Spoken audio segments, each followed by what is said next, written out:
Hi, I'm Michael, and welcome to Beyond the Screenplay, the podcast where each episode we do a conversational deep dive analysis into a film. Today we are talking about The Sixth Sense, the 1999 film written and directed by M. Night Shyamalan. I'm joined by the Beyond the Screenplay team, Trisha Rand. Hello, everyone. Brian Bittner. Hello, hello. And Alex Coyotes. Hi. Okay, so this is going to be really fun. There's a lot to talk about with The Sixth Sense. Before we dive in, we have another exciting thing, which is that finally we have merch. So if you are watching on YouTube or on Spotify, this is our Beyond the Screenplay shirt. We also have a Beyond the Screenplay mug that Alex is showing off, and a Beyond the Screenplay notebook that Trisha is showing off. We are very excited about these things. So they feature designs so our original logo was designed by Simon Buckmaster. And this cool new, show it again, Trisha, this cool new outline, silhouette thing of our heads was designed by Ryan Smallman, one of our patrons, one of our listeners. Super awesome. It looks really cool. We have it on shirts and on notebooks, and there's a tote bag. Yeah. Tote bag. Lots Organic of things. tote bags. Yes. Also, we haven't made this one official yet, but I made, it's called Brian's Structure Guide. And yeah, so it's got Act 1, la, la, la. Act 2, what? Act 2B, yo! Act 3, ah! But then it resolves into wow. And it's signed by me, and it's going to be $100 plus shipping on our site, so get your copy now. They're limited to as many copies as people will buy. Wow. I mean, honestly, Brian just showed off the best piece of merch that we could ever Right, there's now going to be actual demand for this, and you actually have to generate hundreds of those. Yeah, why do we have these nicely designed, these beautiful silhouettes and the whole You guys wanted to take the time to do logo, those, nice and clean. No. Yeah. Wow. Well, we have more merch than even I knew. What a wonderful surprise. But yes, all these things, the link to our store will be in the show notes. It's really cool to have it. And I put on the Beyond the Screenplay shirt with the logo and stuff. I was just oh, wow. We've made a thing, guys. We've been doing this for a while, and it's cool to have it on objects. I don't know why. It makes it more fun and more meaningful. Yeah. So check that out. And if you are a patron, there's a discount code where you can get 20% off all of the merch. So head over to the Beyond the Screenplay Patreon to grab that special code to get 20% off all of those things. It's a great way to support us and show emotional support, and just, I don't know. It's good times. Good times, everybody. And who doesn't want another mug? Yeah. I want another tote bag. Genuinely means a lot to us that you guys were asking for this, Right. Yeah. It was cool to, with patrons, revise the different designs and figure out what people were asking for and excited about. And it was just mind blowing that people wanted that stuff. So very happy that we have it. It is there now. Go forth. So merch. Joining Patreon gets you 20% off. And there's another reason to join Patreon right now, which is that our episode on The Village is also available on Patreon as a patron exclusive, which is kind of a part 2 in a lot of ways to the conversation that we are about to have. And it's just, I'm so happy that we're doing this. There's just so many things to talk about with these two movies, and I'm very excited about it. So to hear our episode on The Village, head over to the Beyond the Screen Patreon, 20% off merch, lots of cool things. That's happening. Okay, now let's talk about The Sixth Sense. So if you have never been a 13-year-old on summer vacation sitting in a theater watching The Sixth Sense, then I'm sorry, but you can never say that your mind has truly been blown. Because that is the only memory I have, just sitting in that theater with the twist, with the I see dead people, and then realizing that he's the dead one at the end, spoiler alert, everything, blowing my mind in a way that I didn't know was physically possible at that age. And just just a hard reset of my brain. And so this movie obviously is famous for its twist. But there's a lot of really great things in this movie that I think don't get talked about as much that I'm really excited to talk about. it's structurally really interesting in the design of the characters and the humor and the cinematography. Like there's so much craft and great filmmaking and great screenwriting that went into crafting the whole experience that is The Sixth Sense, and makes the twist so powerful because you are invested in all these things. So lots of things to talk about. It's fun to revisit it as an adult and remember what it was like having your mind blown at 13, but also appreciating the more advanced crafts things that were happening. So I really had fun revisiting this. Trisha, what about you? Oh God, you called on the one of us with the most embarrassing story about it. Excellent. So as listeners will know, and you guys definitely know, I'm a huge chicken. And so I did not see this movie when it came out. And I was far too scared. I will say that if you didn't see this movie when it was in theaters, it became such a cultural phenomenon that it was hard not to know the twist. Like it just kind of, there wasn't such a thing as like a spoiler ban. And even if there had been, I just didn't see it anywhere close to in time to beat a spoiler ban. Like I knew the thing. But the other thing is I was super scared. And so I waited until my sister saw it. And then I asked my sister to tell me the entire plot of the whole movie to make sure and like tell me all the jump scares and just break it down for me to make sure that I would not be terrified when I was watching it. If you're wondering, I am also today, even now, one of those people that reads the plot summaries on Wikipedia of horror movies, whether I'm planning to watch them or not, because I just need them demystified. I need to know what happens in the scary movie that I saw a trailer for, because I can't deal with it. So like basically any horror movie in the last like 20 years, almost a guarantee I have not seen it, but almost a guarantee I have read the plot summary on Wikipedia. But before that, there was my sister, and she told me everything about The Sixth Sense. But when I saw it, I was really, really impressed by the filmmaking. The performances are incredible. The writing is so strong. I read the screenplay in college. It was one of the first screenplays that I went out. I got it out of the library and read the book form of the screenplay from the library. And I really recommend doing that. And I can't wait to talk a little bit more about that because the writing itself is really fascinating. But yeah, and then I just have only, like, my appreciation of it has only grown. And this time around, it just rocked me all the way to my core. I might have to move this, like, into my top of the 99s list. It's so good. And I want to say, speaking of what you were saying about, like, being a teenager and having your mind legitimately blown, I showed this movie to a group of teens a couple of years ago who didn't know anything about it. Wow. And the yells, they were bowled over. It was one of the most gratifying experiences I've ever had of showing a movie to young people. They were just like, they couldn't believe what had happened to them. It was wonderful. And then the next time I actually convened that same group of students, I showed them The Prestige, and they screamed and yelled during that movie too. So anyway, I just want to say, Gen Z, there's hope for them. They are, they can appreciate a good twist just like anybody else. Their minds can still be blown. That's yes. Good. Yeah. Excellent. Trisha, I consulted the minutes, and this was your number 5 of 1999. So thank God. Okay, good. Yes, it might have to move it up even because, I just have no words for how well made I think it is. Yeah. I also love that I can count on Brian to know the things that I'm supposed to know, but don't. I really appreciate that about you, Brian. I make spreadsheets. Yeah. Tell me about The Sixth Sense, Brian.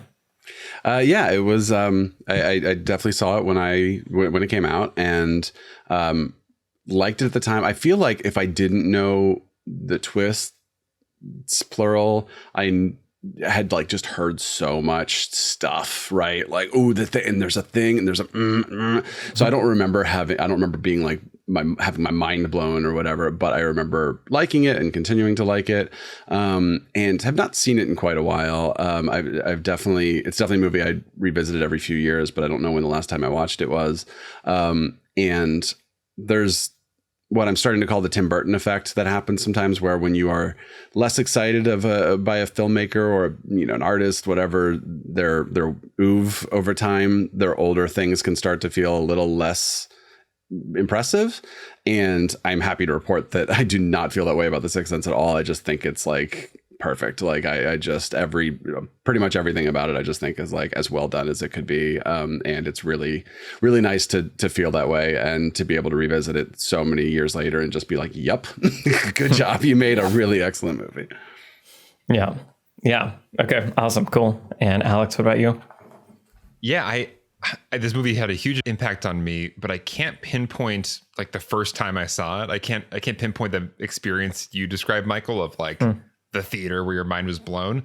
But I watched it so many times, you know, after it came out and studied it and made my own little horror movies. And I think the soundtrack was like the main soundtrack to all those little horror movies. They all had the like woman in a nightgown walking by in the foreground at some points, you know, like the jump scares were all replicated in my little horror movies. So yeah, I mean, huge impact on me as a young aspiring filmmaker.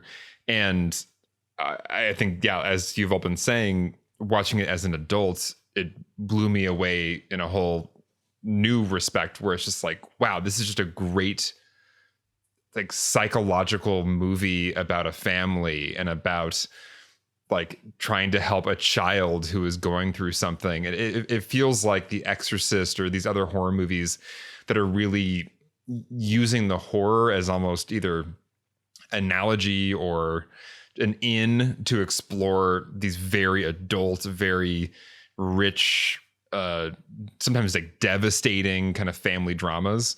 And the movie just hits so hard because it's so real. It's not, there's nothing really fantastical about it. It's very steeped in like kind of trauma and psychology and trying to help each other through what like, some kind of internal torment that like a little boy can't talk about. I mean, it's very like intense, deep stuff. And this movie handles it so beautifully and has so much humanity in it. And just every character is so empathetic, even if they're flawed. So yeah, what a beautiful movie on top of being also great suspense. Also, yeah, the most crazy, well-constructed twist ever. All those things that I liked as a young person are still there. But on top of that, it's just like, wow, a great adult drama. And we don't have many of these. And it's just still so good. Yeah. And I think we can get into this, but what's so unique about this is that the movie is anchored by Haley Joel Osment's performance. Like he was 11 years old, you know, and so much of it just rides on his shoulders, his ability to sell the supernatural thing to us, that it's truly happening to him, that it's truly horrifying, that he cannot speak about it. Like all of these things. And the directing and the supporting performances all do a lot of work to bolster his performance here. And of course, the writing for the character is great, but it all hangs on the character of Cole. And because it has to be like what you're talking about, Alex, is the crux of the matter is what is happening to Cole and how can we solve it? And that's the central mystery at the heart of this. And I love that M. Night Shyamalan has said multiple times that he doesn't think of himself as making horror movies. He thinks of himself as making mysteries. And the mystery at the heart of this is Cole's secret. And then what to do about Cole's secret once we learn it at the midpoint. And if you don't have the performance from this very young actor really working on every level, you just don't have this movie. And so it's astounding. I think it's such a rare example for that reason too. And of course, a child in danger is always going to be compelling, but in film, because of the constrictions of having to work with actors that are really young, it's often so difficult to capture that experience on film in a way that, then doesn't reveal the artifice of, well, we're pointing a camera at this child and therefore we know there's no real danger. Yeah. Yeah, it cannot be overstated how impressive his performance is. And like you're saying, how much of this movie rides on his shoulders and how effortless it feels. Right. And that's, I think, what's so like striking about it. It's like, it's almost like the movie, everyone just knew it was going to be great and perfect, and that this child could like carry this entire thing. But it's super impressive. And I think it adds so much of that humanity that you were talking about, Alex, and the way these performances, just how great they are, the relationships between all of them. Like, I think the dynamics between Bruce Willis and Toni Collette, even though they never say anything, they just sit in the chair. For some reason, I'm like, God, they're so good together. Like, there's just something about all of these actors. It's just a very well cast, well executed movie. And yeah, I think the mystery aspect really makes sense to me, because watching it again, it was less horror than I remembered it being, where it is, it's about trying to figure out what's happening to him. And the movie doles out all of that, what's happening to Cole, pretty slowly. And it isn't until we're getting toward the midpoint and that horrific birthday party scene that is so traumatizing. Parents' worst nightmare times 1,000. Yeah, like just... I remember that scene has always been awful, but I feel like that's when you start to really understand, like, no, there's something like really weird happening. Like, that's the first time the movie tips its hat of like something supernatural is happening here. And it's so disturbing. Well, because we also hear the voice of the ghost. That's the first time that we experience something of what Cole is like actually experiencing. We don't see the ghost, but we hear the voice in the sound mix.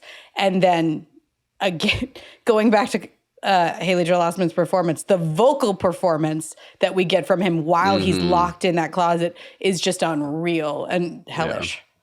Yeah. Yeah, like the movie does a really interesting reveal of what he is experiencing, right? Like the movie never...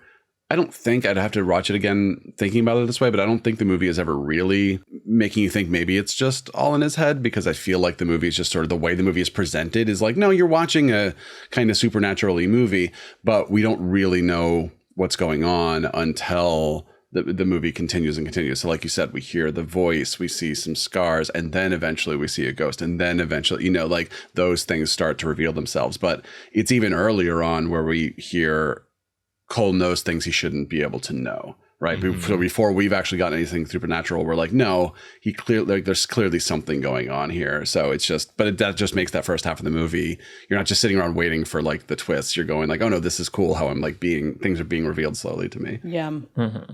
It's unfortunate, like so many movies like this, where the marketing gives away at least the first part of the twist. I knew... I see dead people before I saw this movie. I'd seen the trailers, I saw the TV spots. Like, that he's a kid who can see ghosts, and there's like no question about that going in if you've been exposed to the marketing. But thinking about watching this movie cold is so interesting, because it does feel for a good chunk of it like it could be just a psychological thriller about this child with kind of strange abilities and who's a little bit off and knows things he shouldn't know. That does not necessarily imply a ghost story. That could be a different kind of just psychological thriller. And I think what's great about Haley Joel Osment's performance is that for the first half of the movie, he does ride that line of, there's a trope in the horror movies of like creepy child who knows too much, who knows the things about the adults and like is maybe kind of scary, and has the violent writing in the Notebook. There's like the Omen kind of vibe, and the movie almost plays in that territory for a while. But at the same time, Haley Joel Osment's performance is so like, there's so much humanity coming through. He's not the kid from The Ring, or like a kid from another horror movie where it is like, I am creepy kid, I am here to be like generally creepy. He's a kid who's like suffering, who's like real pain is in his eyes. So he never gets put into that box of just like creepy generic horror movie kid. He's always way more interesting than that. And then once we're really with his perspective, we're just all the way with him. Yeah. And it sounded like originally M. Night might have been leaning more toward the moodier, scarier, not scarier, but a bit more of that, the kind of cliche scary movie child that you would think of, that I think could make sense of, like, Cole has this tortured, awful existence, like maybe he would be wearing all black and be very like serious and downer and emo all the time. And I think it's a really interesting example of kind of casting against type in a way, to have Haley be, as I think M. Night said, he's like this cute, beautiful blonde boy who just seems like such a wonderful, like warm presence. Like that's the perfect person to have this be happening to. And I think it maybe robs the film of, kind of like you're saying, Alex, moments where it's like, oh, maybe the kid is creepy, but we don't want that. We want to be completely emotionally involved with this kid's life and with his relationship with his mother, and to have hope that they can be this family that they're trying to be, despite these factors that are completely out of their control, affecting things. And I'd say, like, I don't think it's hard to create a creepy scene. Like you can create a creepy scene with the cutest kid, and he does in this movie with the stuttering Stanley scene gets a little creepy. The scene where he's in the kitchen with all the drawers open and his hands are pressed against the table.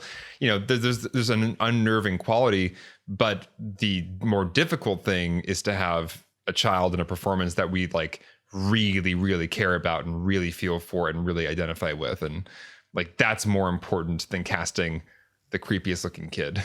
So I think he made the right choice. Or like the young kid from Home Improvement when they made him like a goth for a season or something, where you're like, wait, what's going on?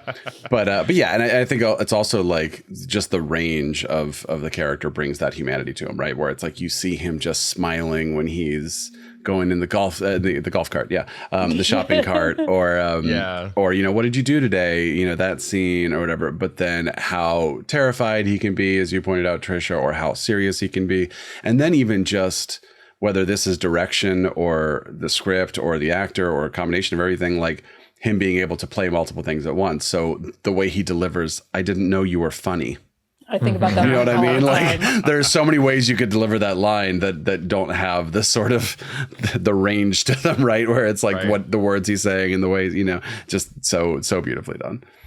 Yeah. And I think to your point about his humanity, Alex, and just sort of reinforcing everything we're talking about in the writing of the character, there's so much in it, especially in the scenes with his mother, where you can feel the tension of, I do desperately want to make my mom happy or comfort her or connect with her. Like, we can feel those longings where he is in touch with what she's feeling, and at the same time he can't tell her what's going on, and he does little things to try to make it better, or he tries to diffuse the situation, or he tries to offer some explanation.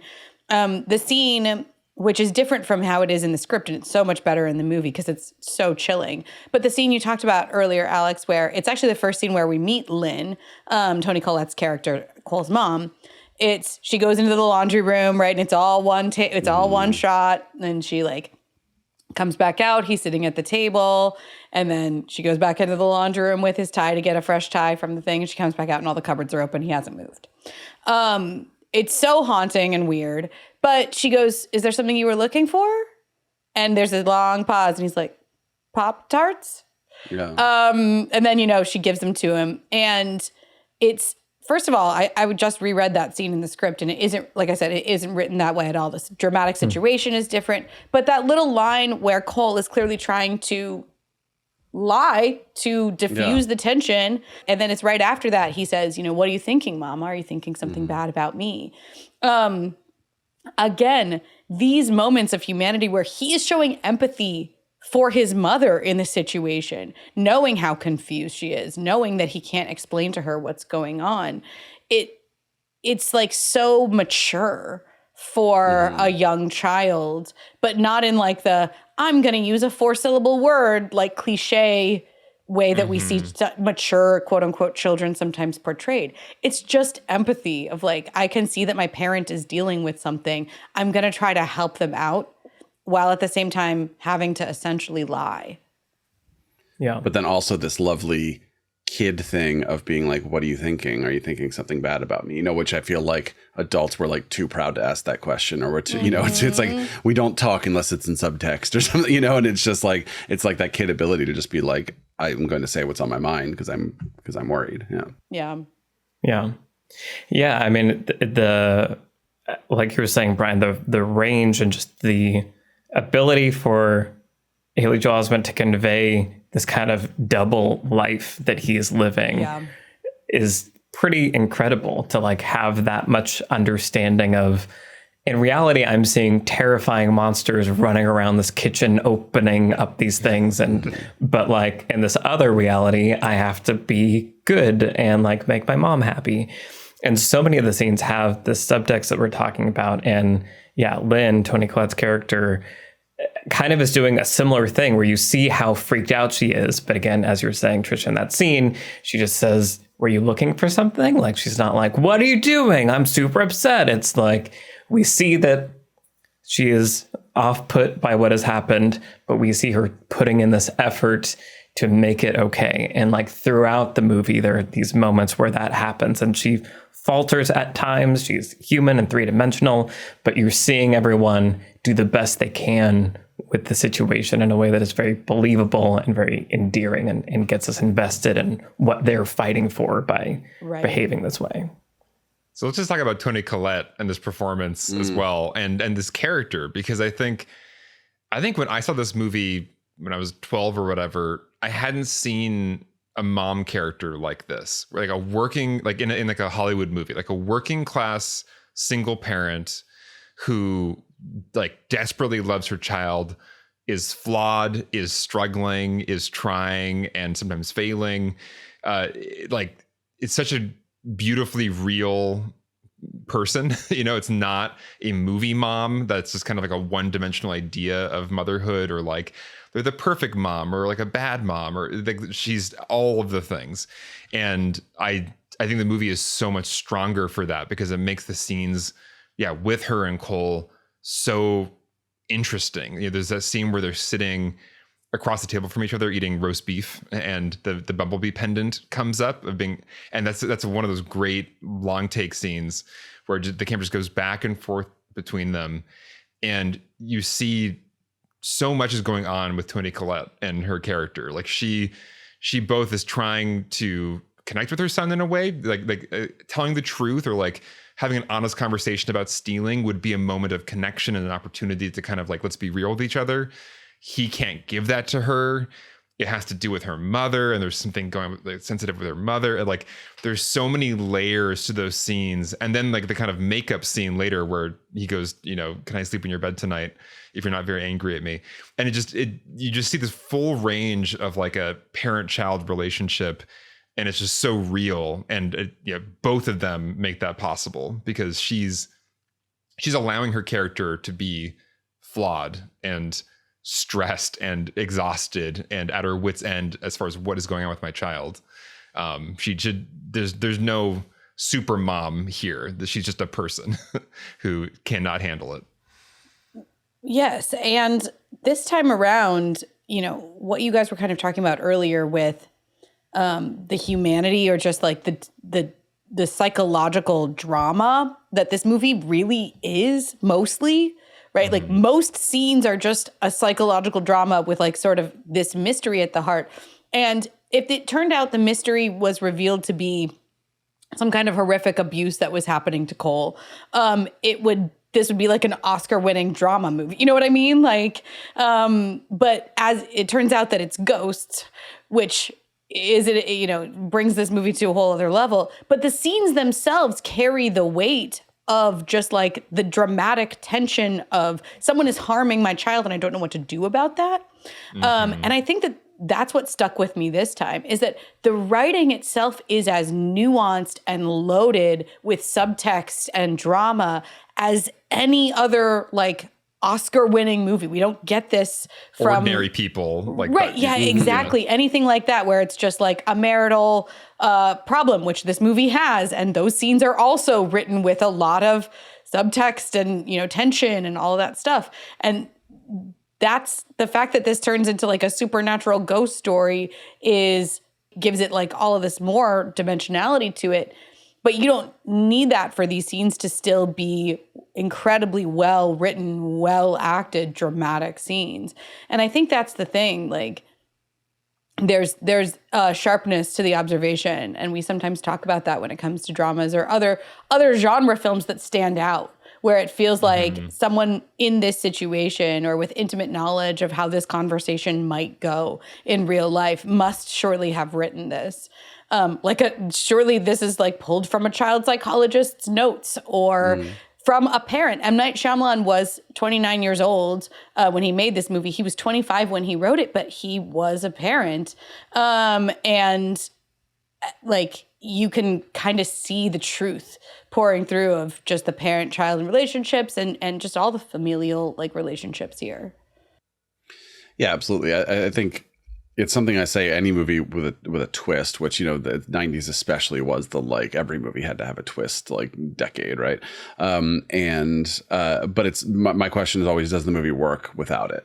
You know, and as you're pointing out, like, The Sixth Sense is a really good psychological drama, basically. And then it's a really good supernatural mystery. And then it has this little icing twist at the very end, which is like, oh man, like, okay, you know, we didn't even need that, but like that also, that's what takes it to the next level, where it's like, this is now one of the most iconic movies of all time. Yeah. Yeah, I often say on the podcast, like, my favorite movies are the movies that satisfied me completely and then gave me more. And this movie could end with the Toni Collette, Haley Joel Osment car scene, you know, where they finally connect. Like, that is such a deeply satisfying conclusion to this movie. And then you get the twist and another emotional catharsis with Bruce Willis and his wife.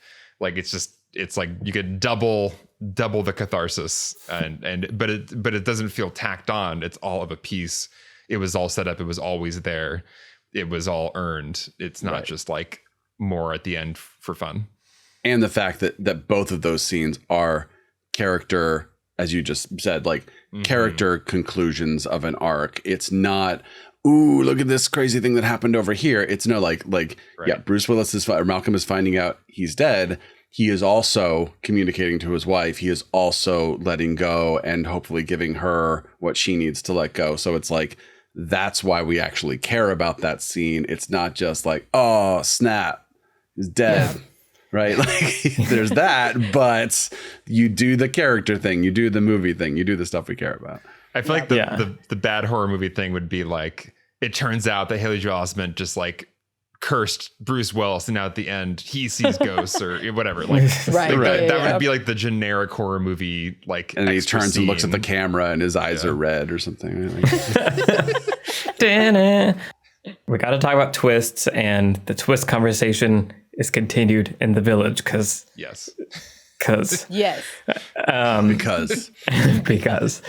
but twists. So it's also interesting. I was really paying attention to this time the rules of the dead people seeing and how it all works. And I remember after I saw it in theaters, when it came out on DVD or whatever, me showing it to my parents, and my dad, who hated movies that lied to him in any way, was like fervently angry at this movie and felt that it was a complete betrayal of the audience, because you cannot lie to your audience. And so, and I, devil's advocate, pushed back and was like, whatever, moderate cinema, we can do whatever we want, you're old. Like teenage like film critic arguments. Yeah. Right. But it is interesting, there's a quote by Alfred Hitchcock that I probably made up based on our conversations that happened in the Discord. But basically the made up quote that I swear I heard somewhere is like, or never trick your audience, let the audience trick themselves. And I feel like this movie doesn't pass that test, because I feel like there are moments where it definitely is, the amount that it is letting you trick yourself is pretty strong, and the rules that apparently exist don't necessarily make sense. So, we see Bruce Willis get shot, fade to black. The next fall, we fade up, and that's all we see. He is able to like physically affect the world. Like there are all these things that you might not associate with the kind of general cultural idea of what a ghost is. Like if your starting point is, I don't know, Casper or something. Or But Ghost. Or you Ghost. can Sure. Yeah. I haven't seen that movie, but Oh, Michael. All right. Coming up next week, Ghost. Your point is totally valid though, Brian, because the rules of that movie is like you can affect the world if you're like emotional enough and you try hard enough. It's just really difficult. It's just really difficult. But like you could open all the cupboards and drawers potentially if you really tried hard. Or you could type Sam. See the movie, Michael. cool. Maybe I will. But basically, it is just interesting that I feel like this movie does trick you. But it doesn't feel like it's tricking you. And I think a lot of that has to do with what we've just been saying about how the twist isn't load bearing. Like Bruce Willis being revealed to be dead is an extra thing on top, but doesn't affect character arcs, doesn't affect the emotional journey that you've gone through, and is executed such that it does just like plus all of that up.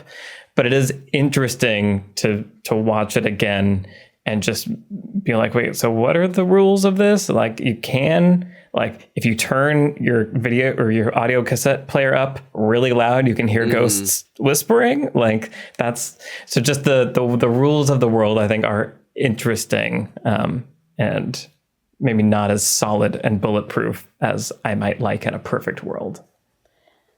Agree. Although I was reading the screenplay again today, and the screenplay is trickier than the movie actually is. There's a lot of clever editing and clever filmmaking that helps us trick ourselves that you kind of can't convey on the page. Like we talked about the scene where, you know, Cole comes in, his mom and Bruce Willis are sitting there in the living room. They're not talking to each other. But the editing tells us, well, we assume, right? They're just sitting and waiting for Cole. And even in that scene, right, she goes over, she has a whole conversation with him. And then about, what did you do today? Well, I won the lottery. What did you do? Well, I was picked first at kickball. Then she's like, okay, I'm going to make you triangle pancakes. She leaves the room and she says, you have 1 hour. Mm-hmm. Like, You're right. I'm like, that's a very specific amount of time it takes to make triangle pancakes. Also the length of a typical therapy session, but sure. Those are really like difficult pancakes to make. Yeah, I guess so. Triangles, Alex. So, however, those things don't stand out to us as being tricks necessarily because of the way that the scene is edited. And a lot of these oneers that we've talked about do a lot to hide what otherwise would stand out as being unusual edits. So the scene where he comes in to the restaurant, which is kind of the most famous scene, right? She's sitting there for their anniversary dinner. We don't see him come in the door. He's just standing there. In the script, it says he walks in the door. In the script, it says he walks through a lot of doors. Really? Interesting.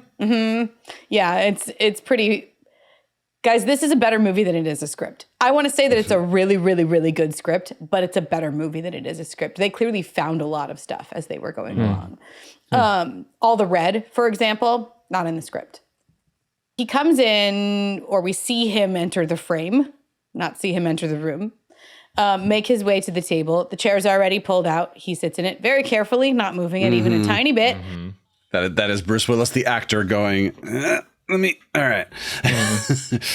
Yeah.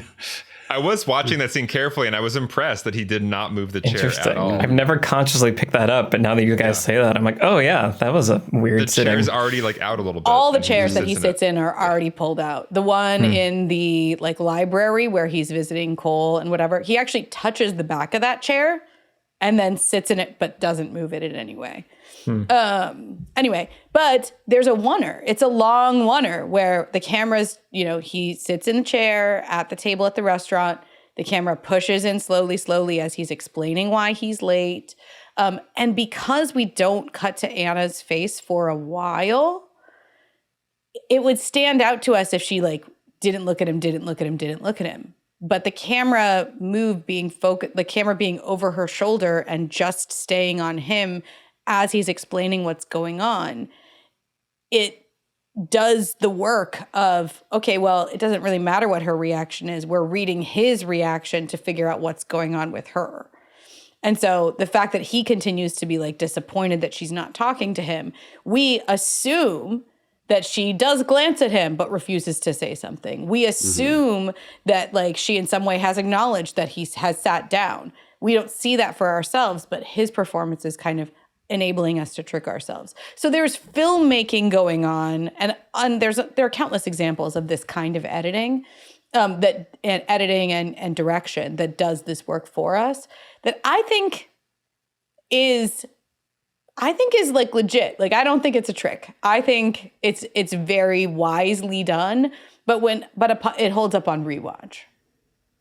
Yeah, I think it's a mix of being really impressive and not holding up to, you know, a lot of scrutiny, but there's still like a lot of little things. Like on one hand, a really good example, one thing I was just thinking was the first time, or maybe every time you see Malcolm go to the basement, you see him put his hand on the knob and then we cut to him in the basement, right? But the one example is when Anna and her, I guess, employee are about to have their first little kiss. During that scene, you actually hear the bell of the shop open up, like ding, basically, as in someone has come in. And then at the end of the scene, you hear the smack, right? Like the bell and the window is broken, everything like that, which is like, ooh, that's really clever. Like they suggested that like he did come in the door. But at the end of that scene, the couple who bought the ring is still in the shop, which suggests that they were just in there when like the door opened by itself, you know, 2 minutes prior. I always read that as someone leaves the shop. But to your point, there's a multiple ways to read exactly it. Right. So I think there are a lot of those things, you know, I mean, even just the idea that like, as we talked about, like ghosts can affect the world, but they're all over the place all the time. And it's not that often that, you know, things are just like suddenly ajar. So I think it's like a really good combination of like the movie that is there is doing a really good job of what it's doing, but they're also just, you know, we're going to be film nerds, right? We're going to be like, but in scene 3, and B, you said, which is how I speak about film.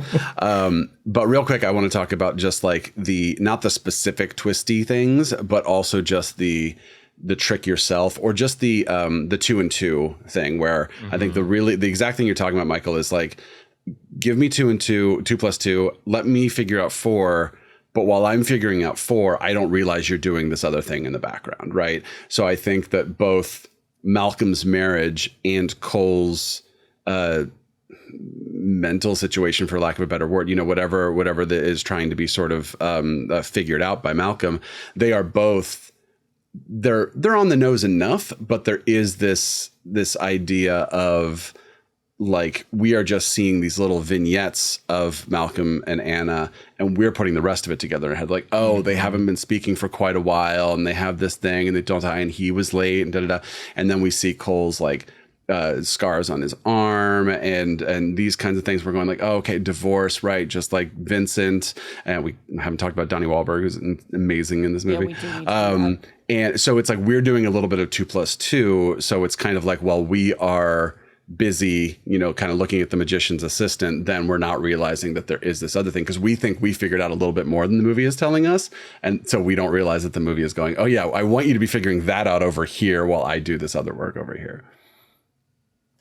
I will say really quickly about just the ghost rules.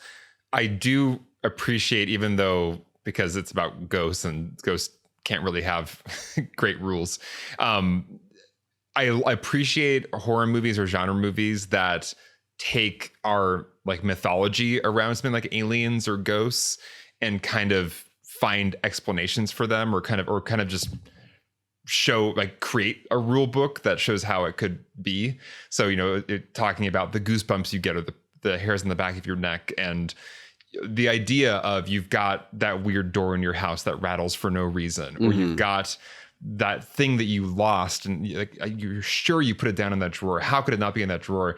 I love a movie that, if it's playing in the world of the supernatural or something that's in our kind of collective mythology, it gives us a reason for all these little mysteries about life, and finds a place for all of them naturally in the story. So I appreciate how much it is a ghost movie in that way. Like it does all the ghost things, even amidst being first and foremost kind of a psychological drama. Yeah. Yeah. I mean, that's the kind of thing that if you're 13 means that you'd never sleep again, because it's like, wait a minute. Yeah, I am cold. Wait a minute. What does that mean? All that kind of stuff. Yeah. And to be clear, I think this movie has, I think, examples that feel like cheating, perhaps, but it also has plenty of examples, as you guys are pointing out, of really well executed, like you're saying, Brian, the 2+2 thing of like, there's a cheap way to trick an audience, and you, filmmaker, did not do the cheap way. You did the hard, artistic, can be read multiple ways, is doing multiple things at once way of doing things. And so I think that also goes a long way, obviously, of making it not feel cheap, where like you can't tell the audience everything, but the way you are misdirecting them is with craft and is in service of other story and character things. You're not just trying to trick us by lying to us overtly or anything like that. And Cole also gives us like a get out of jail free card when he says they see what they want to see. Exactly. So, Right. Yeah, I know. there's kind of like for everything else, this clause covers that issue. Yeah. Well, yeah, and because that's the thing is like I said in the script, Malcolm walks through a lot of, like, he opens the door to the basement a lot. Like in the script, the door to the basement sticks, but he's able to open it. But he always tries to open it quietly so he won't bother his wife, kind of a thing. But they cut around it in the movie, which is smarter. However, knowing that Malcolm's experience isn't that they cut around it, it's like, did you actually open it? What was your experience of that situation? You haven't eaten anything in 2 years, or what? Like, what is your experience of this life as a ghost? But yeah, they see what they want to see. Kind of just like blanket covers all of it. Exactly. Yeah. And presumably, if Anna ever went down to the basement, she'd see papers everywhere, like boxes open, Why is this and like dictionary of Latin open? Right. That's supposed to be a very specific place because we have that dictionary. And like, why do you have a Latin dictionary? Anyway. Intellectuals. Yeah. Yes, very much so. Yeah. And so, I mean, we've talked about performances a lot. There's more to talk about. There's the whole, Malcolm character that I feel like we haven't talked about. And I do want to get to lessons, and I think some of that can go into that. But I think going back to the first scene, the kind of the cold open of the movie is really interesting, really powerful, really disturbing, and does a ton of work setting up Malcolm's whole character, his ghost, using the screenwriter term. slash wound. Yeah. Wow. But also, like, his superpower, where it's like, oh, he's a child psychologist and he's really good, and we see he and his wife, and they seem to really love each other, and she's like, no, you need to take this seriously, like what you do matters, and like she's endowing his pursuits with meaning and purpose and all these things. So you get very invested in them before you then have the scene upstairs and him confronting this patient who we learn later also sees dead people. Because apparently it's multiple people in the world that this happens to. They're force sensitive. It's the high metachlorian count. But just that scene does so much setting up character, backstory, what the character cares about, the wound, the ghost, the subplot that will play out between them. It hints at the disturbing things to come, and like the tone. Right, the tone, the genre, like all of these things are done kind of on the nose, but not in a bad way. Like it's very clear and efficient, and you get all of it within that. And by the end of it, you are like hooked and into this world. And I always kind of forget about that first scene until I go back and watch it. I'm like, oh, right, this scene, I now remember everything because it's so impactful and affecting. The way he says I do twice, I just like remember that's just like that delivery is like burned into my brain. That performance always stuck with me. Just that scene, there's something that's so real about it and so chilling and disturbing and painful. Yeah, I was reading an interview today with M. Night Shyamalan, and he was talking about Donnie Wahlberg's performance. And I mean, it's kind of like a legend now among, or like sort of attached to this movie, if you know anything about the making of this movie. But, Donnie Wahlberg lost like 46 pounds to do this part. And it was really important to him to convey like the trauma and the darkness in the character. Like he took this role as seriously as anybody could possibly take it. And it really comes through. I think he's on screen for like less than 4 minutes.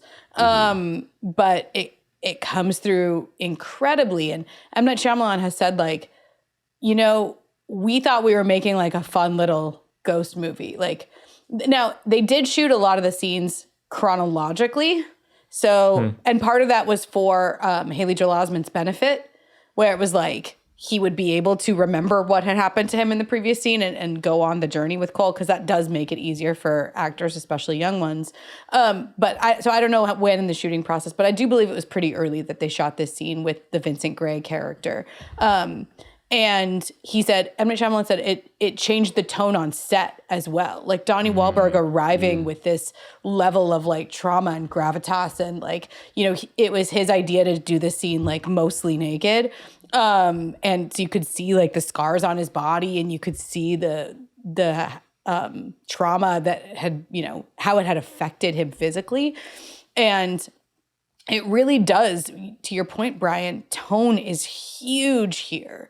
The fact that this it's tone and it's stakes, right? Like this is what can happen to Cole, first of all, if we don't figure it out. But also what is happening to this young person, both to what happened to Vincent Gray and what is happening to Cole, is incredibly traumatic, incredibly serious. It is dark, like dark depths of whatever it is that you could imagine. And I think that having this scene where it's like, even the way that the murder suicide is shot is so like, it just burned onto my brain. It's so awful. But you don't shake it. It's disturbing, and it carries like those things are stamped on you for the rest of the movie as you watch it as an audience member. Yeah. Yeah, absolutely. I mean, just Donnie Wahlberg, he just really has the right stuff to just go step by step through that performance and hang tough with it. No? Stop okay, it. Sorry. Stop right now. I mean, he's not an actor. He's kind of a new kid on the block when it comes to acting. I'm just saying. Also, Dreamcatcher, terrible movie. Good Donnie Wahlberg performance. Wow. Lessons. How quickly can we get to Brian no longer speaking? Lessons. Alex, start us off. Sure. We covered this a bit with the 2+2, but I think that really, the whole idea that the movie presents you with scenes that feel completely natural based on our understanding of film language and our experience watching movies, and allow us to fill in the blanks ourselves. It's just so brilliantly done over and over again. And it just shows that if you understand your medium well enough, if you've watched as many movies as M. Night Shyamalan obviously has, and understand what an audience expects from a scene, then you can craft a scene to both give them exactly what feels natural and normal, but also be hiding all these secrets and twists as you do it. And I think this movie, it understands scenes in a way that, other kind of maybe early movies of a director don't understand scenes. Like early, films by myself or things that I've written in the past, think scenes begin with like the person walking in the door, or like the first line of the conversation, or just like the people arriving in the room. And that like never happens in this movie. And that's usually a sign of a good movie, because you want to get into a scene late, get out early. You don't need to watch these transition moments or these people are coming and going. And it's just so brilliant. The way this movie basically is an incredibly good, well-paced movie by never showing entrances and exits. And its twist is entirely reliant upon never showing entrances and exits. And it's just so cool that the twist is enabled by an understanding of like what makes a good scene. And all the scenes are good, and that hides the twist also. So just, it can only help to understand film language, audience expectations, because then when you understand all those things, you can kind of use it against the audience, trick them, hide things, and let them do the tricking, because they are watching this movie as if it's any other movie where, like, yeah, you obviously just start with Bruce Willis in the room. He's just already there because that's what you do. And specifically the scene that Michael mentioned where it's Bruce Willis and Toni Collette not speaking to each other, and then Cole comes in, right? And it feels like we are 2+2ing this sort of tension and this sort of non-communication between them and stuff. Yes. It's really interesting. Like, yeah, they've obviously just talked about something, and now it's kind of an awkward silence. And right. And Cole is coming home going, my mom is here and a ghost is here. Right. I'm not going to talk to the ghost in front of my mom, so I'm going to just talk to my mom. Right. And then when she leaves the room, I guess I'll talk. It's like really interesting to watch this movie through Cole's eyes or through Anna's eyes, you know, where it's like, what are they experiencing this whole time? It's a really fun part of the rewatchability is just the perspective taking. You can take in all these scenes once you know the rules and what's actually going on. Just so much going on here. Yeah, well, so jumping off of that, that's kind of exactly was my lesson also of like, oh my God, scenes, like this movie and the scenes. And some screenwriting book, I don't know if it's McKee or John York, or John Truby, but one of those has a really great quote about just like a movie is a bunch of scenes and you need your scenes to be good. And I feel like this movie is the epitome of that, as you were just kind of saying, Alex, of this movie is filled with a bunch of really, really good scenes. And as individual scenes, they are captivating and well executed and have subtext and all these things. And as a whole, it creates this amazing film experience. The scene that I liked and was paying attention to this time, I guess it maybe is it is that scene where Cole comes home to find Bruce Willis there with his mom. Is that then when Toni Collette goes off to make triangle pancakes for an hour, Cole comes back and Malcolm's like, do you want to play a game? Yeah. And, when, I'll guess a thing. If it's right, you come closer. If it's wrong, you'll get further away. Different than in the script. In the script, they just have a conversation. And this is one of the most brilliant scenes in the movie, in my opinion. Yes. And I'm so glad they changed it. I can't wait to respond to that during my lesson then, because we'll get there. Okay. Yeah. Basically, so the scene is great, and it's also doing the helpful work of externalizing and putting into physicality what kind of every scene should do, and the dynamics of a scene, where it's kind of like the first half, Bruce Willis is getting what he wants. Midpoint, there's like a turn and something's unexpected happens. And so now the character is moving further and further away. Cole's stepping back. And now we've been invested in the goal of what Bruce Willis was trying to do. He wants Cole to come and sit in this chair. And there's a whole arc that happens in just these lines. And it's done through physicality. Cole almost gets there, but then something changes and Bruce Willis loses it. And he gets further and further away until at the end of the scene, one of the characters either gets what they want or doesn't, and it's over. And it's a great scene. And just like every scene in this movie, I think it's a great one to study of what a scene should be. And that one happens to add physicality to the emotional dynamics that should be in basically every scene. And I love how it's shot too, where the camera takes a step forward and moves back. It's so good. Yeah. I'm so glad you pointed that out, Michael, because it's so nice to have a scene that visualizes scene structure. Like that's what a great thing to have. Right. Thank you, M. Night. Yeah. I mean, it's actually the lessons from the screenplay video on Portrait of a Lady on Fire, right? Yep. Where the camera is, who's framed, who has the sort of power in the moment and stuff. It's very similar. Yeah. Except without the stuff. Yeah. These two movies are exactly the same. Exactly. Similar. But yeah, Brian, sounds like your lesson. Yeah, so I was just absolutely piggybacking off of this. I was thinking about distance, physical distance generally between characters, but obviously that can mean lots of things. And yeah, exactly what you guys were talking about, the question scene where not only the sort of scene structure and the conflict is visible, but the relationship between the characters is visible, the further apart they are from each other or the closer.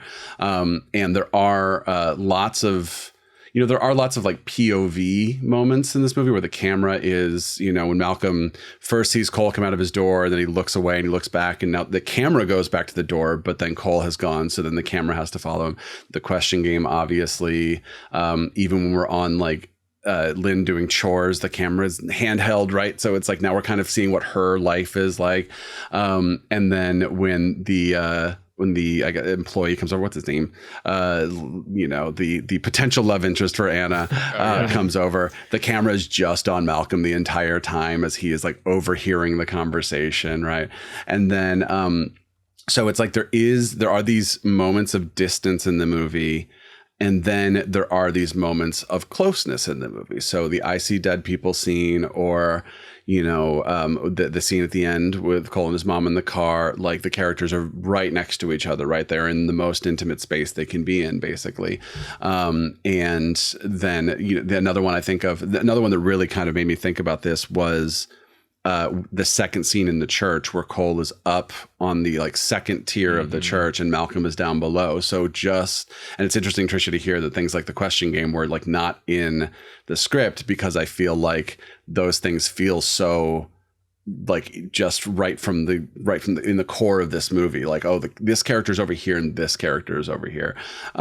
So yeah, I think my lesson is these are things we think about with like cinematography, or if you're watching a play, then they spend so much time blocking and stuff. But I think that if you are writing a script, like think about the physical distance between your characters, and if they're close, does that create a tension or does that create an intimacy? Like characters can be too close, closer than they want to be, right? Or they can be close because there's an intimacy there. And if they're apart, is it because there is a tension, because there's a distance there, or do they want to be closer but they can't be closer? Some of this stuff is like super just obvious, like blocking 101 thing. But I think if you just like think about physical distance between characters when you are writing or directing or blocking or anything like that, it really will communicate kind of this extra layer to what's going on in your scene. Yeah. I was noticing it too in the scene that Alex mentioned where Cole and his mom are sitting across from each other at the dinner table and they're having the conversation about the bumblebee pendant, and how the table between them and the camera's a little bit lower down, which brings the table up in frame, and it kind of bisects the frame a little bit. And then, the table's kind of just big enough that the camera isn't doing a two shot. It has to kind of pan back and forth. Yeah, they're Lynn never and together Cole. in the frame for long. They're always kind of one at a time. Yeah. Yeah. Like all these things are simple, but that doesn't mean they're not like masterful. Like knowing how to use your simple tools exactly correctly is like half of the game. And I think that's like you were just saying, Brian, like you were saying earlier, Alex, there's like a clear like mastery of film language on display in this movie. And it's what elevates it in a way of like an average movie is like an average piece of writing. Anyone can do it. We can all read, we can all write, etc. But like the people that have the mastery of the language can create something that is a step beyond and that is powerful just in how the language is used. And this movie is really good at that. Half of the village is really good at that. We can talk about that. There it is. They talk about that in the Patreon exclusive. There we go. Yeah. Trisha, what's your lesson? Yeah, so there's a scene in the script that was removed from the movie. I assume they shot it. There were quite a few, but there were a few. But there's a scene early on where Malcolm is walking with Cole, and Cole sees a neighbor. And the neighbor, is like, oh, my wife is he's an elderly neighbor. And he says like, oh, my wife is at the store. She'll be back soon. And Cole says, like, oh, can I come in and have something to drink? And the neighbor goes, why, yes, of course, come on in. And then Cole turns to Malcolm and says his wife died a long time ago. They go into the house, and inside the house, the husband, he's clearly elderly and addled and hasn't accepted that his wife is gone. And he's like, she'll play the piano for us when she gets back. And Cole kind of just looks around the room and then like moves a potted plant and then opens like a floor grate and pulls out a bunch of journals and gives them to the neighbor. And he's like, oh, she has been keeping a journal. I didn't know she has been keeping a journal. And then he like looks at the one on top and he's like, oh, she hasn't written for quite a long time. And then it kind of hits him that his wife has passed away. And he has this really, emotional moment over it. And Malcolm is standing there the whole time and sees this whole thing. This is very early in the screenplay. Imagine if they had included that in the movie, what it would then take away from the scene, the long interlude in the second half of the second act, where Cole goes and finds the videotape and then gives it to, Kira's father and helps kind of solve the murder, like figure out what happened to Kira.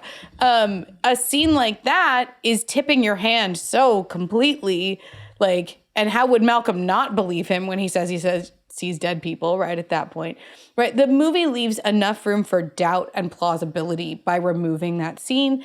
And it creates all of this added tension to that sequence in the second act where, why are they on a bus? Where are they going? Who are these strangers? They're at this funeral. What's going on? And then, there's that, it's quite a lengthy sequence where they find the videotape. Scary as hell. Misha Barton grabs his leg from under the bed. Like some of the jump scares in this are like, well, you just did a jump scare. Also, yeah, James Newton Howard's like, music. Yeah. Right. Come on now. But the scene of Cole actually can use his abilities to help people.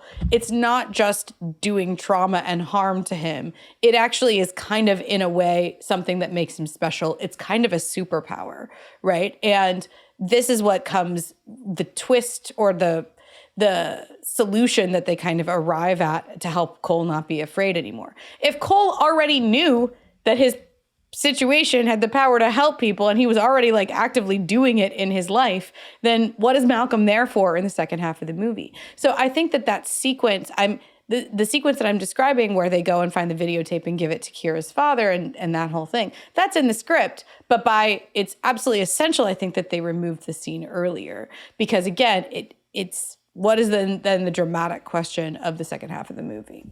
Mm-hmm. And it's interesting you mentioned that there was another scene of him helping somebody via ghost stuff, because I was really struck and gratified when I realized on this rewatch that the movie only does it once. Like, we don't have to have like a montage now of like Cole's helping people. I feel like there would be an automatic instinct or like a default mode of, well, now you got to show it like 3 times. You got to like show this is now a new pattern. This is a new thing. And this movie feels like it has so much restraint, and like it just shows us things once, and that's enough. And we get it. This is a new thing that he can do, and he's seeing his plight in a new way. We don't need a montage of helping people via ghosts. And it's so nice. Yeah. Yeah, and I love that it cuts from that scene where after, he gives a videotape and he gives the doll to the sister, right? And says, like, she wanted you to have this.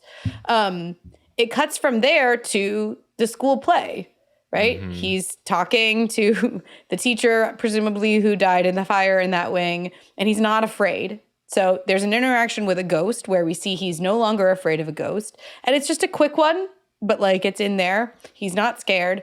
And then the play itself does a lot of character work where Cole is now special and he is happy. He pulls the sword out of the stone. The kids lift him up on their shoulders in exactly the same way that he dreamed that they always would when he described that scene of kickball to his mom earlier. And he's accepted by his peers. He kind of has a superpower now, right? The dynamics of seeing Cole not scared of a ghost and essentially happy or feeling confident in himself and in his like kind of new power or on his new path does so much work without having to do the thing you're saying. Also, Tommy Tomasino sucks big time, and it's he good did suck big time.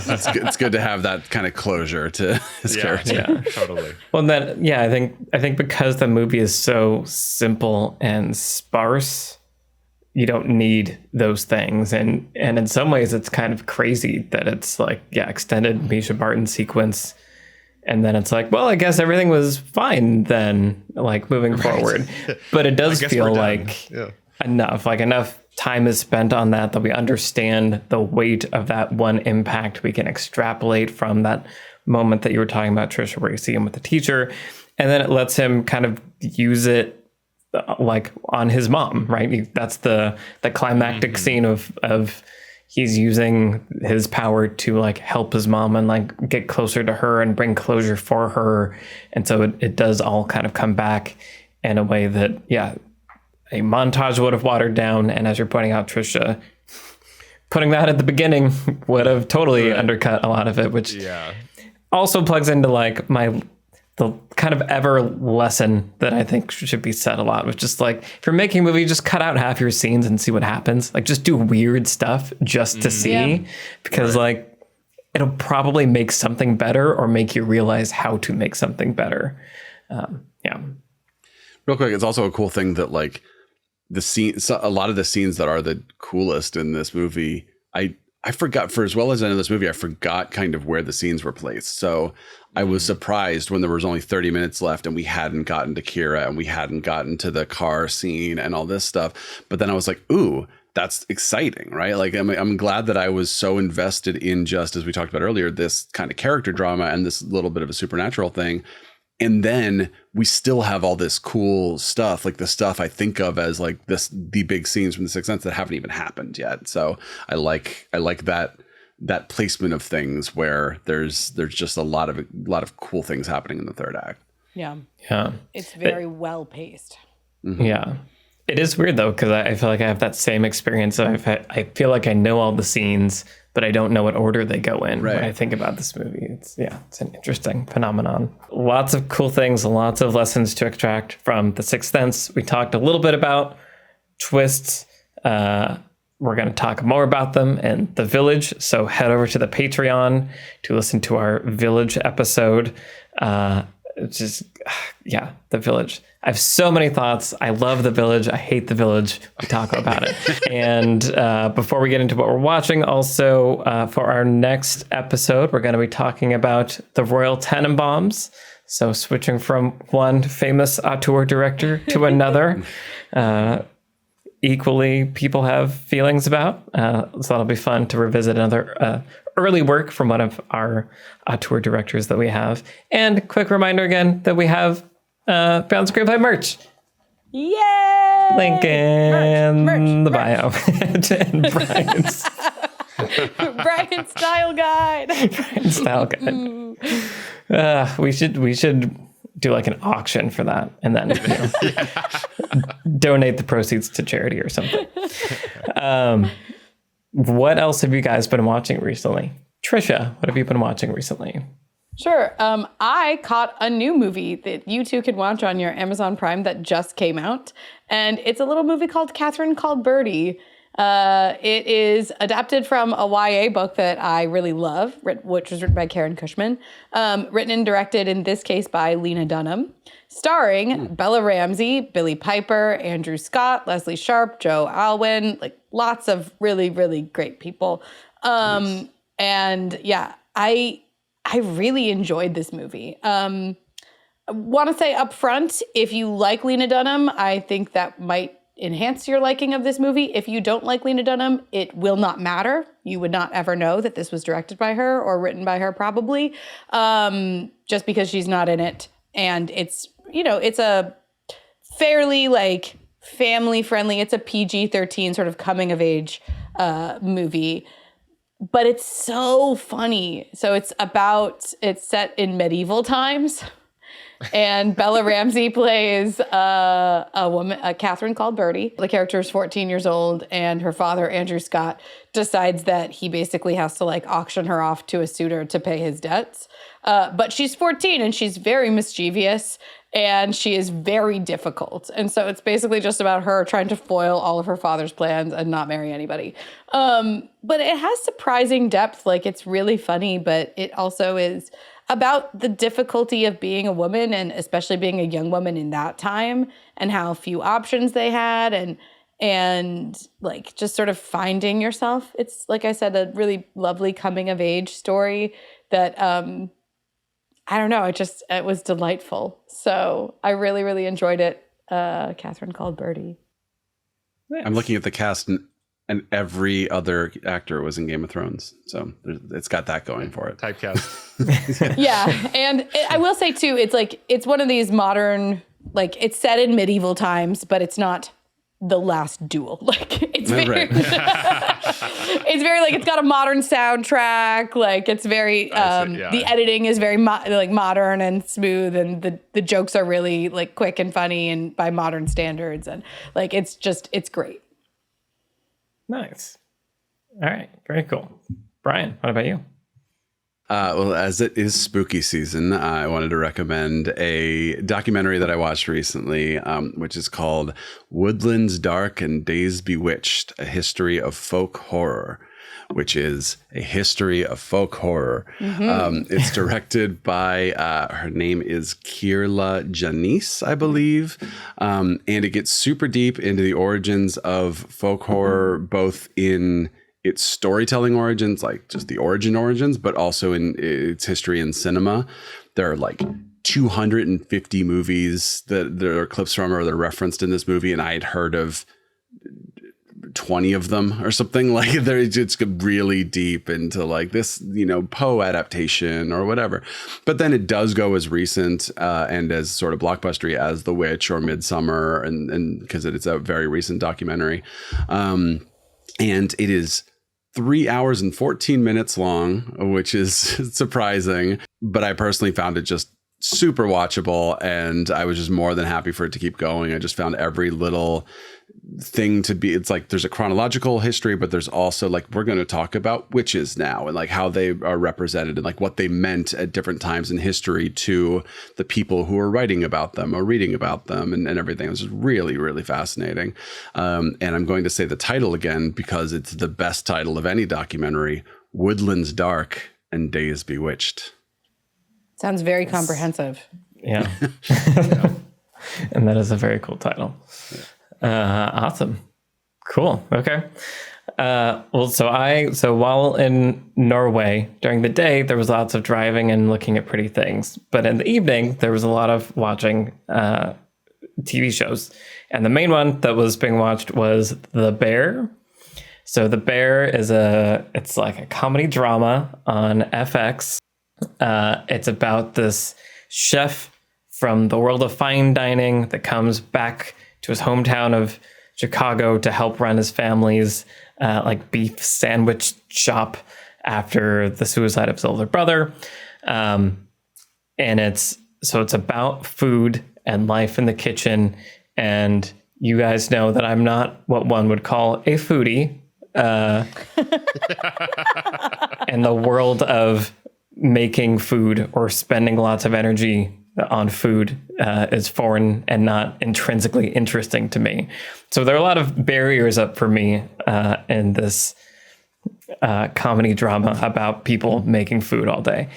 But it felt like a really great modernization of a classic sitcom formula where it's like it's a workplace drama. There are distinct characters with their personalities, but it has the kind of modern day streamer, elevated, edgy, R-rated thing going also. And so it's both a familiar half-hour workplace drama comedy and a really well executed, well performed, well shot, well written character drama happening all at the same time in this very high stakes environment of making food.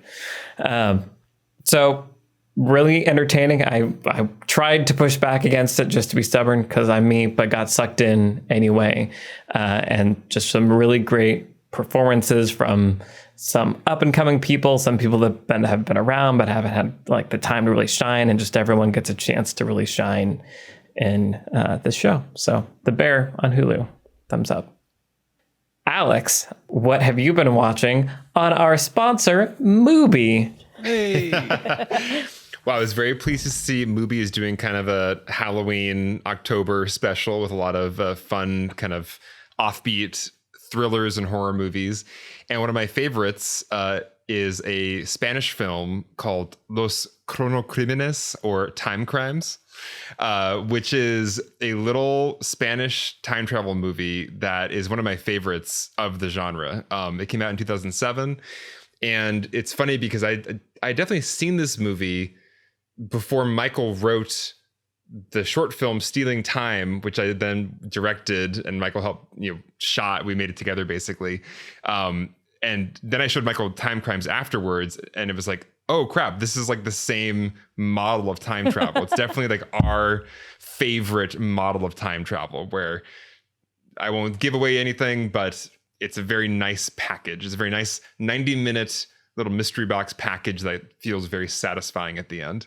And I remember this was kind of put up against Primer, because Primer had come out a few years before, and that was the Sundance darling model of time travel, where it's kind of more like, we don't even know what happened because it's so crazy. And I think my puzzle box and Michael's puzzle box brain appreciate that Time Crimes is like, we're going to show you the whole thing, and it's still going to be really fun. So that is currently on your movie. Nice. Yeah. Okay. So Time Crimes, I do remember you showing me that after we made the movie. Also, I just checked, Stealing Time on YouTube has 4 million views. When did that happen? Guys. Yeah. It has long been one of our best performing short films. So that's pretty awesome. Yeah. Cool. So we'll throw a link to that in the description, along with a link to Mubi, where you can get a whole month of great cinema for free at mubi.com/beyond the screenplay. If you don't know it, Mubi is a streaming service where every day they premiere a new film, from iconic directors to emerging auteurs. There's always something new to discover. They have seasonal events like is going on right now with horror movie things. And each film that they put forth is a hand-selected film. There's no algorithms. It's like a personally curated film festival, streaming anytime, anywhere. And you can try Mubi for free for 30 days at mubi.com/beyond the screenplay. That's mubi.com/beyond the screenplay for a whole month of great cinema for free. Awesome. This has been our conversation about The Sixth Sense. Let's go talk about The Village and continue our M. Night discussion over there. We want to say thank you to the patrons that make this show possible. Thank you to our producer, Vince Major. Thank you to our editors, Caleb Berg, Graham Harther, and Eric Schneider. I'm Michael Tucker, and I've been joined today by Trisha Rand, Brian Bittner, and Alex Calleros. All of our Twitter handles are in the show notes. Send us a tweet and say hi. Grab yourself some Beyond Screenplay merch at the link in the show notes, and we will see you in the next episode for the Royal Tenenbaums. Bye, everybody. Bye-bye. Bye.